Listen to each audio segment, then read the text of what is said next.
नमस्कार।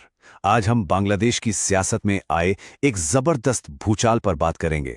एक ऐसा फैसला जिसने न सिर्फ देश की सबसे ताकतवर नेताओं में से एक शेख हसीना का भविष्य दांव पर लगा दिया है, बल्कि इसने पूरे इलाके को हैरान कर दिया है।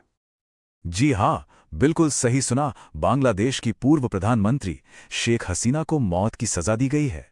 ये सिर्फ एक सजा नहीं है, ये एक सियासी भूकंप है जिसकी गूंज पूरे दक्षिण एशिया में सुनाई दे रही है। तो चलिए इस कहानी को जरा परत दर परत खोलते हैं। बांग्लादेश पर सबसे लंबे वक्त तक राज करने वाली नेता को आखिर उनकी अपनी ही जमीन पर मौत की सजा क्यों सुनाई गई? इसका जवाब एक बहुत ही संगीन इल्जाम में छुपा है। उन्हें यह सजा मानवता के खिलाफ अपराध के लिए दी गई है।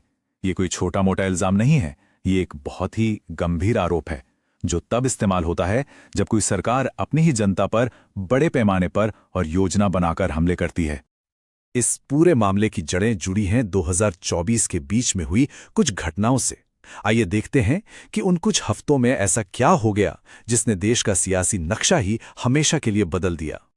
2024 की गर्मियों में बांग्लादेश की सड़कें विरोध प्रदर्शनों से उबल रही थीं और इल्जाम ये थे कि शेख हसीना की सरकार ने इन आंदोलनों को कुचलने के लिए प्रदर्शन कर रहे छात्रों और आम लोगों पर सीधे बल प्रयोग का आदेश दिया था।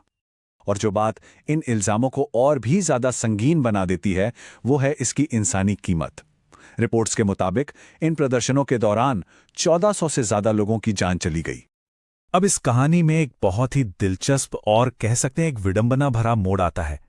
जिस अदालत ने ये सजा सुनाई है उसका कनेक्शन सीधा शेख हसीना से ही है।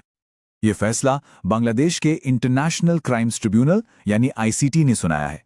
अब इसके नाम से कंफ्यूज मत होइएगा, ये हेग वाला इंटरनेशनल कोर्ट नहीं है, बल्कि ये बांग्लादेश का अपना घरेलू ट्रिब्यूनल है जिसे एक बहुत ही खास मकसद से बनाया गया था। और यहीं पे ये मामला एक असाधारण मोड़ लेता है। जानते हैं ये ट्रिब्यूनल किसने बनवाया था? इसे किसी और ने नहीं, बल्कि 2010 में खुद शेख हसीना की सरकार ने ही बनवाया था। और विडंबना देखिए, इसका मकसद था 1971 की आज़ादी की लड़ाई के युद्ध अपराधियों को सजा दिलाना। और ये टाइमलाइन इस पूरी ऐतिहासिक विडंबना को कितनी अच्छी तरह से दिखाती है। 1973 में इसके लिए कानून तो बन गया था, लेकिन सियासी वजहों से वो लागू नहीं हो पाया। फिर 2010 में शेख हसीना ने इसे हकीकत में बदला और अब 2024 में वही ट्राइब्यूनल उनकी सजा की वजह बन गया। तो चलिए अब देखते हैं कि ये मामला कैसे एक इंटरनेशनल मुद्दा बनता जा रहा है। शेख हसीना के भारत में शरण लेने से अब ये मामला कानूनी और कूटनीतिक चुनौतियों से भर गया है।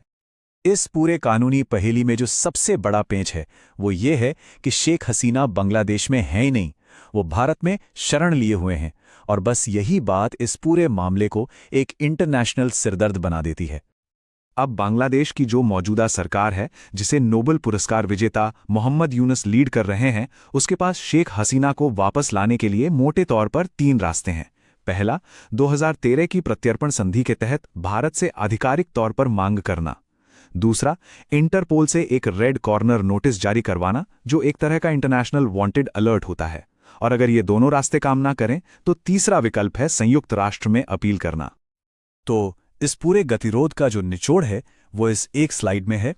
एक तरफ बांग्लादेश है जिसके पास अपनी पूर्व प्रधानमंत्री को वापस लाने के लिए कई अंतर्राष्ट्रीय रास्ते मौजूद हैं, और दूसरी तरफ शेख हसीना हैं जिनके लिए कानूनी अपील का एकमात्र रास्ता उसी देश से होकर जाता है जहां उन्हें सुप्रीम कोर्ट में अपील करने के लिए खुद मौजूद होना पड़ेगा। और ये पूरी कहानी हमें एक बहुत बड़े सवाल पर लाकर खड़ा कर देती है। जब कोई ताकतवर नेता भागकर दूसरे देश में पनाह ले तो न्याय और कूटनीति के बीच की वो पतली सी लाइन आखिर कहाँ खींची जाए? ये वो सवाल है जिसका जवाब सिर्फ भारत और बांग्लादेश को ही नहीं, बल्कि आने वाले वक्त में पूरी दुनिया को खोजना होगा।